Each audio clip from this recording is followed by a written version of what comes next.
আজকে শনিবার নিরামিষ, তাই ভাবলাম আপনাদের সঙ্গে একটা ধোকার ডালনা করে দেখাই। তার জন্য তো আমি ছোলার ডালেই করি, কিন্তু আজকে আমার ঘরে ছোলার ডাল নেই। 3 রকম ডাল আছে দেখলাম, মটর ডাল, অড়হর ডাল আর ছোলার ডাল। ওটাকে 2 ঘন্টা আগে ভিজিয়ে রেখে আমি মিক্সারের মধ্যে একটু কাশ্মীর লঙ্কা, হলুদ আর অল্প একটু নুন দিয়ে ওটাকে পেস্ট করে নিয়েছি।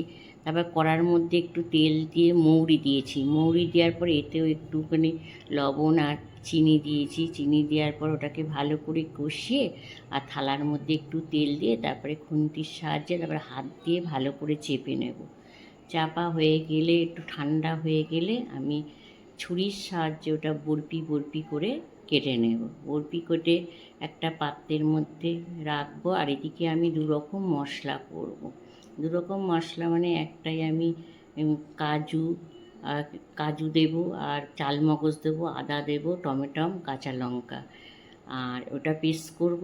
আর ওটা বাটির মধ্যে আমি কাশ্মীর লঙ্কার গুঁড়ো, হলুদ গুঁড়ো, জিরে গুঁড়ো, ধনে গুঁড়ো জল দিয়ে ভালো করে মিশিয়ে রাখবো। আর কড়াই তেল গরম করে আমি ধোকাগুলো ভেজে নেবো। ভাজা হয়ে গেলে ধোকাগুলো ভেজে আমি তুলে রাখবো। তুলে রাখার পর আলুগুলোও ভেজে নেবো। আলু ভাজা হয়ে গেলে তা কড়াই একটু তেল দিয়ে আমি গোটা জিরে, লঙ্কা, তেজপাতা আর গোল গোটা হলো এলাচ, লবঙ্গ, দারচিনি দিয়ে আর এই পেস্টটা দিয়ে দেবো, যেটা হলো কাজু কিশমিশ, তারপর জিরে গুঁড়ো, ধনে গুঁড়ো, ওইটাও দিয়ে তারপর ভালো করে কষিয়ে নেবো।